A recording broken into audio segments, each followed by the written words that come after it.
तो ये गाली भाजपा में इसलिए गालीबाज लोग हो गए महिलाओं के लिए कि गाली पाओ प्रमोशन पाओ।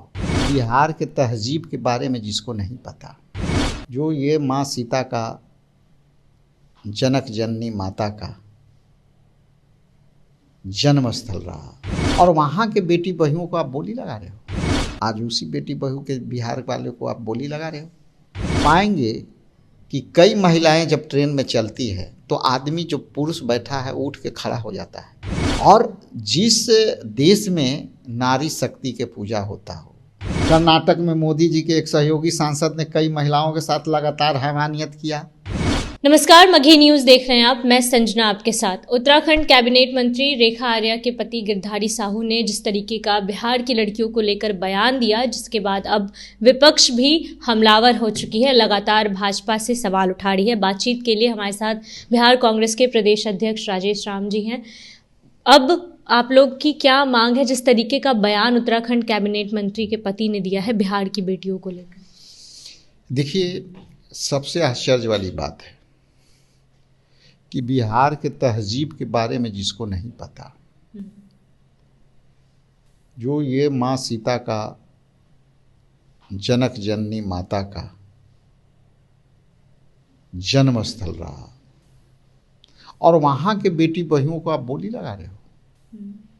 एक तरफ आप माता सीता और राम पर राजनीति करते हो और जगत जननी माता के धरती को पर जो देवी के स्वरूप के रूप में हम लोग मानते हैं, आज उसी बेटी बहू के बिहार वाले को आप बोली लगा रहे हो। अब बोली लगाने के लिए तुम जरा सा भी समझ नहीं है। चूंकि देखिए, किसी भी चीज पर आप यदि वक्तव्य देते हो, बोलते हो, तो आपकी मानसिक विकृति समझ में आती है कि आप किसी के प्रति कैसा सोच रखते हो। कई बार आप चलेंगे तो पाएंगे कि कई महिलाएं जब ट्रेन में चलती है तो आदमी जो पुरुष बैठा है उठ के खड़ा हो जाता है।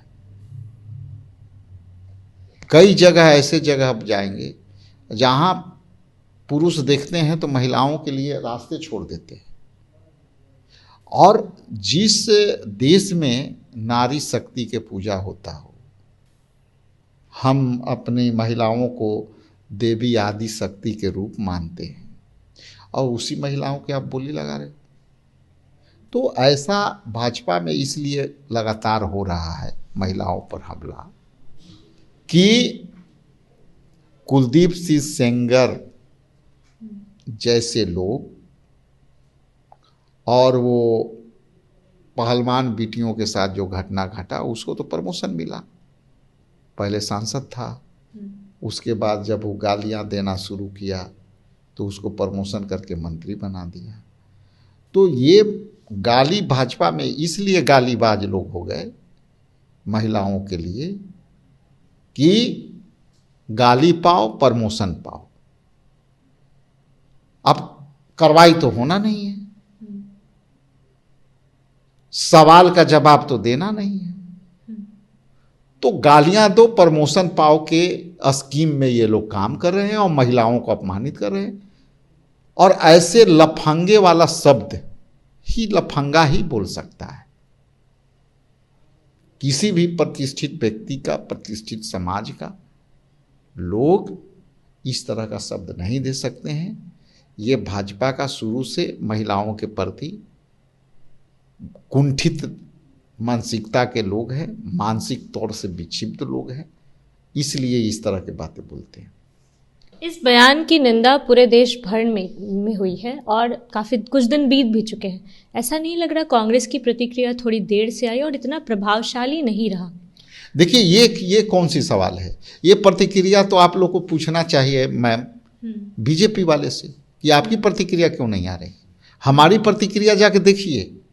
मैं 1 तारीख से लगातार बोल रहा हूँ, वो प्रतिक्रिया पर कोई प्रतिक्रिया आई है? आप तो अभी माइक उठाइए मैम और जा करके बीजेपी वाले से पूछिए। बीजेपी के सभी नेताओं ने चुप्पी साध ली है, कोई जवाब देने को तो सवाल तो वहाँ बनता है ना। हम देर से किए सवेर किए, ये सवाल नहीं बनता है। सवाल हम अपने जो जगह का मुद्दे हैं वो हम उठा रहे हैं। हमारा जितना स्ट्रेंथ है उसके बढ़ के हम कर रहे हैं।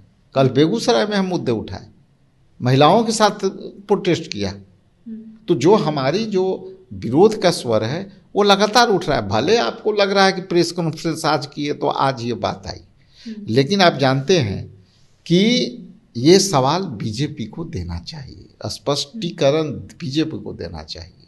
बीजेपी के प्रदेश अध्यक्ष हैं, उनसे जब सवाल पूछा गया तो वो मुस्कुरा के चले गए, उन्होंने कोई जवाब नहीं दिया। उनको अच्छा लग रहा होगा, मुस्कुराएंगे ही।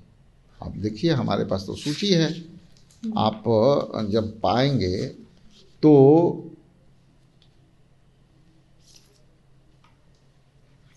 अब देखिए पूर्व भाजपाई मंत्री स्वामी चिन्मयानंद महिला के साथ क्या किए, उत्पीड़न किए। कर्नाटक में मोदी जी के एक सहयोगी सांसद ने कई महिलाओं के साथ लगातार हैवानियत किया, इस पर कोई कार्रवाई हुई नहीं हुई। मोदी जी के अपने ही संसदीय क्षेत्र बनारस में बीएचयू में छात्राओं के साथ भाजपाई आईटी सेल के नेता ने हैवानियत की, इस पर कोई कार्रवाई हुई नहीं हुई। इसके बाद भाजपा के पूर्व सांसद बृजभूषण शरण सिंह द्वारा दुर्व्यवहार के खिलाफ देश के मेडल लाने वाले महिलाओं के साथ दुर्व्यवहार हुई, आंदोलन हुई। मोदी जी भी चुप, तो उनके कार्यकर्ता और नेता जो है बोलेंगे, वो बोलेंगे तो सब बोलेंगे। तो मोदी जी को लोग मार्गदर्शन मानते हैं कि जितना हैवानियत महिलाओं के साथ करो उतना ही मेडल पाओ, उतना ही प्रमोशन पाओ। ये प्रमोशन के चक्कर है।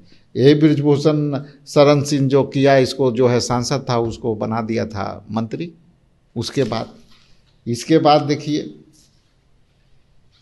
आप मुख्यमंत्री, यहाँ के एक महिला को हिजाब खींचा, खुद मुख्यमंत्री चुप, यहाँ के भाजपा के नेता चुप, यहाँ के हम प्रमुख जीतन राम मांझी चुप, इसके बाद चिराग पासवान चुप।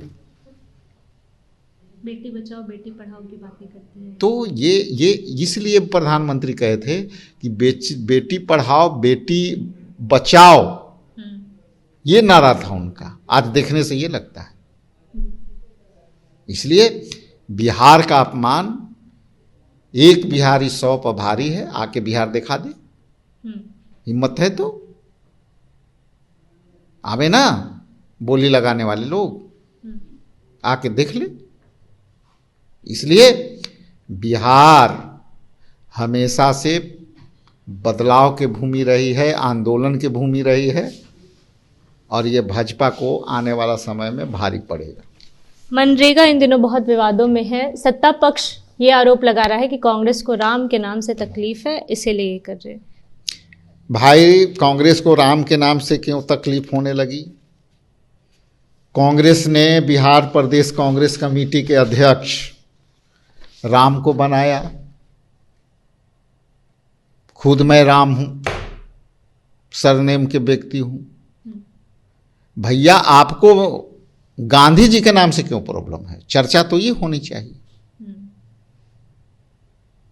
चर्चा तो ये होना चाहिए कि देश के आज़ादी में महात्मा गांधी ने एक छड़ी लेकर के अंग्रेज को खदेड़ दिया और आप गॉडसे से उनको हत्या करा दी। तो गांधी के नामों से नफरत है, इसलिए महात्मा गांधी रोजगार गारंटी का नाम बदला गया। और इनको मजदूरों से तो कोई मतलब है नहीं। 100 दिन के काम के गारंटी, ये कोई योजना था क्या? ये कोई योजना नहीं था। मजदूरों के, उन मजदूरों के लिए ये 100 दिन के कामों की गारंटी थी जो फौरी तौर से गरीब, निर्धन और उनके पास कोई रोजगार के अवसर नहीं, मजदूरी यापन पर जीने वाले लोग के ये राइट देता था, अधिकार देता था। आज उस अधिकार को, मजदूर को अधिकार को मार दिए। इसलिए हम लोग इसको लगातार मुद्दे के साथ हम लोग आगे बढ़ रहे हैं। आपको 10 जनवरी जो है, 8 जनवरी को हम जो है पीसीसी स्तर पर बैठक कर रहे हैं। 10 जनवरी को जिला स्तरीय प्रेस कॉन्फ्रेंस कर रहे हैं। 11 जनवरी को एक दिवसीय उपवास का जो है प्रतीकात्मक विरोध करेंगे।